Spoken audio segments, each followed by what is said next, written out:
असम पूर्वोत्तर भारत का एक उभरता हुआ राज्य जो अपने वन्य जीवन, पुरातन स्थलों और चाय के बागानों के लिए प्रसिद्ध है। असम को उत्तर पूर्वी राज्यों का प्रवेश द्वार भी माना जाता है। गुवाहाटी असम का सबसे बड़ा शहर है, जिसे अपने क्षेत्र में प्राकृतिक गैस की आपूर्ति का द्वार बनने का गौरव प्राप्त होने जा रहा है।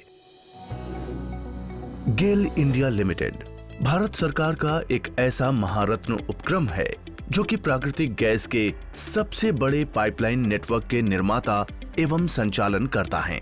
गेल का पाइपलाइन नेटवर्क भारत के 22 राज्यों और केंद्र शासित प्रदेशों में फैला हुआ है, जिसकी कुल लंबाई लगभग 13,400 किलोमीटर है। इसके अलावा गेल 2030 किलोमीटर लंबी एलपीजी पाइपलाइन के भी निर्माता एवं संचालन करता है। इसके साथ ही गेल आज देश के प्रमुख पेट्रोकेमिकल समूहों में से एक है, जिसमें उत्तर भारत का सबसे बड़ा गैस आधारित पेट्रोकेमिकल संयंत्र सन 1999 से प्रचालन में है। गेल का भारतीय ऊर्जा क्षेत्र के विकास में महत्वपूर्ण योगदान रहा है। बहुत ही कम समय में गेल ने संपूर्ण गैस मूल्य श्रृंखला में अपनी महत्वपूर्ण उपस्थिति के साथ स्वयं को सबसे युवा महारत्न के रूप में स्थापित किया है। गेल इंडिया लिमिटेड ने बरौनी बिहार से गुवाहाटी असम तक लगभग 720 किलोमीटर लंबी प्राकृतिक गैस पाइपलाइन परियोजना का कार्य शुरू किया है, जिसे जगदीशपुर हल्दिया और बोकारो धामरा पाइपलाइन परियोजना, जिसे प्रधानमंत्री ऊर्जा गंगा के नाम से भी जाना जाता है, के माध्यम से राष्ट्रीय गैस ग्रिड से जोड़ा जाएगा।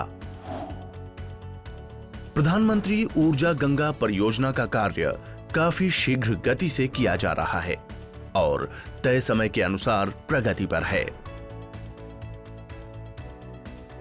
प्रधानमंत्री ऊर्जा गंगा योजना को सशक्त करने के लिए आज गुवाहाटी से बिहार के बरौनी तक जाने वाली नेचुरल गैस पाइपलाइन का शिलान्यास किया गया है। बरौनी गुवाहाटी पाइपलाइन का कार्य भी काफी प्रगति पर है तथा इस पाइपलाइन के माध्यम से गेल ने असम की घाटी में अपना पदार्पण कर दिया है। प्रधानमंत्री ऊर्जा गंगा परियोजना भारत के पूर्व तथा उत्तर पूर्वी राज्यों के ऊर्जा से वंचित क्षेत्रों में घरेलू, परिवहन, औद्योगिक और वाणिज्यिक अनुप्रयोगों के लिए स्वच्छ ऊर्जा समाधान की पहुंच सुनिश्चित करने के लिए मौजूदा गैस पाइपलाइन ग्रिड के साथ जोड़ने का प्रयास है। इस योजना का उद्देश्य सभी उत्तर पूर्वी राज्यों का औद्योगिकरण और विकास को बढ़ावा देना है। इस महत्वाकांक्षी उद्देश्य को पूरा करने के लिए गेल ने बरौनी गुवाहाटी पाइपलाइन का अपना कार्य शुरू कर दिया है और भारत सरकार के उपक्रम मैकॉन को इस परियोजना का पीएमसी नियुक्त किया है। इस प्रतिष्ठित परियोजना का 123 किलोमीटर अंश, जो कि असम के कोकराझार, बोंगईगांव और बारपेटा जिलों से होकर गुजर रहा है, इसका काम निर्माण कंपनियों में अग्रणी कोर्टेक इंटरनेशनल प्राइवेट लिमिटेड को सौंपा है।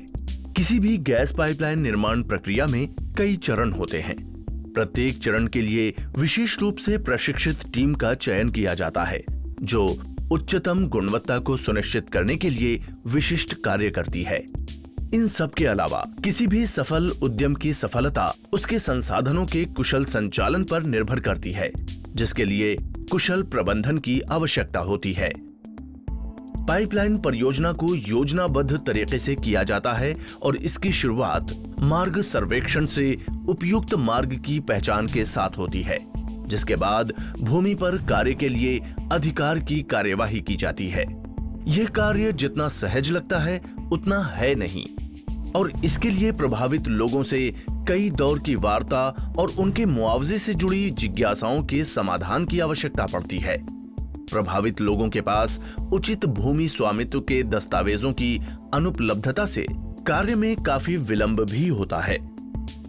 इस मार्ग में कई भौगोलिक बाधाओं का भी सामना करना पड़ता है, जैसे कि नदियां, संकरे रास्ते इत्यादि, जिनका कार्य अभिनव उपायों से सफलतापूर्वक किया गया।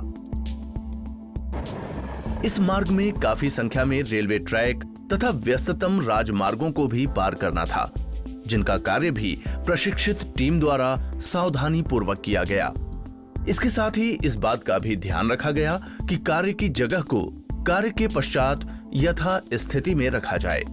इन सब के अलावा अन्य समस्याएं भी आईं, जैसे कि CAA, NRC का विरोध, जिसने कई जगहों पर हिंसक रूप धारण कर लिया था, और उसके बाद कोविड-19 का कहर, जिसने पूरे निर्माण कार्य को प्रभावित किया।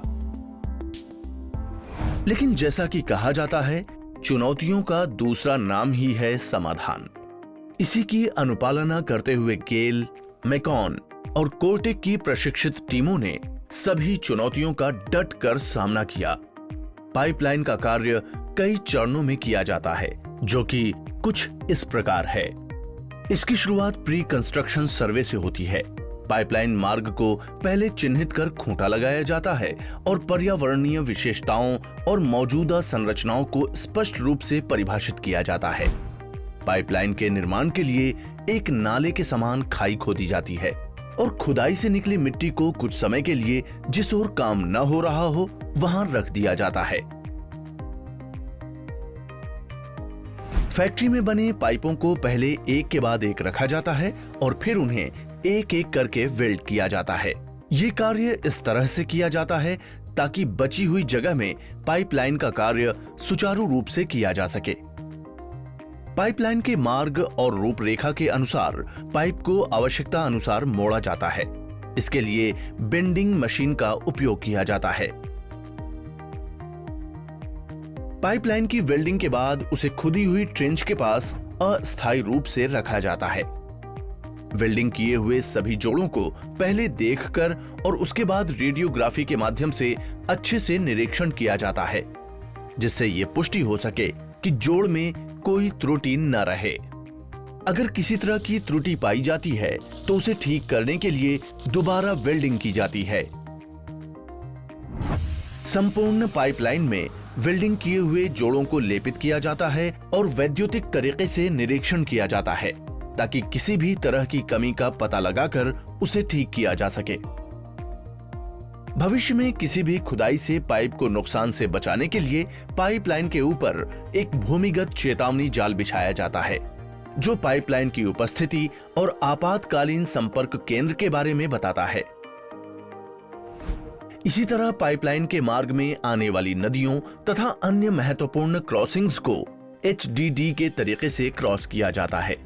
इस प्रक्रिया में तिरछे बोर के जरिए एक पायलट छेद किया जाता है और फिर इस छेद को रीमिंग प्रक्रिया से बड़ा करके उसमें से पाइपलाइन को निकाला जाता है। वेल्डिंग किए हुए जोड़ों में किसी भी प्रकार की खामियों का पता लगाने के लिए एक्स रेडियोग्राफी का उपयोग किया जाता है। पाइपलाइन के विभिन्न भागों को टाई इन प्रक्रिया से जोड़ा जाता है। सभी प्रकार के कार्य होने के पश्चात खुदी हुई ट्रेंच को निकली हुई मिट्टी से भरा जाता है। इस प्रक्रिया को बैक फिलिंग कहते हैं। प्रत्येक पाइपलाइन में एक निश्चित दूरी पर वाल्व लगाए जाते हैं, जिन्हें सेक्शनलाइजिंग वाल्व कहा जाता है। इन वाल्वों का कार्य पाइपलाइन में होने वाले किसी भी तरह के रिसाव की स्थिति में गैस के फैलाव को रोकने और उससे होने वाले नुकसान को कम करने के लिए होता है। अन्य सभी परियोजनाओं की तरह इस परियोजना ने भी कई चुनौतियों एवं बाधाओं को प्रस्तुत किया, जो कि इस क्षेत्र की प्रकृति, भौगोलिक और भू राजनैतिक विशेषताओं की वजह से काफी अद्वितीय हैं। लेकिन फिर भी इस प्रबल कार्य को गेल, मैकॉन और कोर्टेक के समर्पित और प्रशिक्षित कार्यकर्ताओं ने अपनी लगन, कुशलता और दृढ़ निश्चय के साथ सफलतापूर्वक पूरा किया। नवनिर्मित पाइपलाइन को पूर्णतया सुरक्षित मानने के लिए पूरी पाइपलाइन का दबाव परीक्षण किया जाता है। इस परीक्षण प्रक्रिया को हाइड्रो टेस्टिंग कहा जाता है, जिसमें पाइपलाइन को पानी से भरकर और निश्चित समय के लिए निर्धारित दबाव पर रखा जाता है। अधिकांशतः गैस पाइपलाइन के निर्माण के दौरान आने वाली परेशानियों के बारे में जानकारी नहीं होती, लेकिन फिर भी इस निर्माण प्रक्रिया में भाग लेने वाले श्रमिकों की सराहना की जानी चाहिए, जो तमाम परेशानियों और बाधाओं के बावजूद अपने कार्य को न सिर्फ सुचालित रूप से करते हैं बल्कि सफलतापूर्वक पूरा भी करते हैं। गेल 712 किलोमीटर बीजीपीएल पाइपलाइन लेकर रहे हैं, जो स्टार्ट होता है बरौनी से और ख़त्म होता है गुवाहाटी में।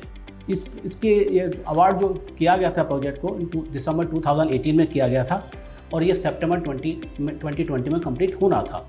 लेकिन काफ़ी कुछ हर्डल्स हैं। आरओ कभी भी कहीं भी किसी प्रोजेक्ट में आरओ आराम से नहीं मिलता है, उसमें लॉट ऑफ हर्डल्स मतलब कुछ ना कुछ प्रॉब्लम्स आती ही हैं। लेकिन फिर भी यदि आप टोटलिटी में देखें तो प्रोजेक्ट की प्रोग्रेस काफ़ी सेटिस्फैक्ट्री है। हमारा ये पाइपलाइन बहुत चैलेंज का सामने हमारा पाइपलाइन आया है। ड्यूरिंग कंस्ट्रक्शन हम लोग इधर कोविड के लिए हमारा बहुत टाइम ख़राब हुआ है।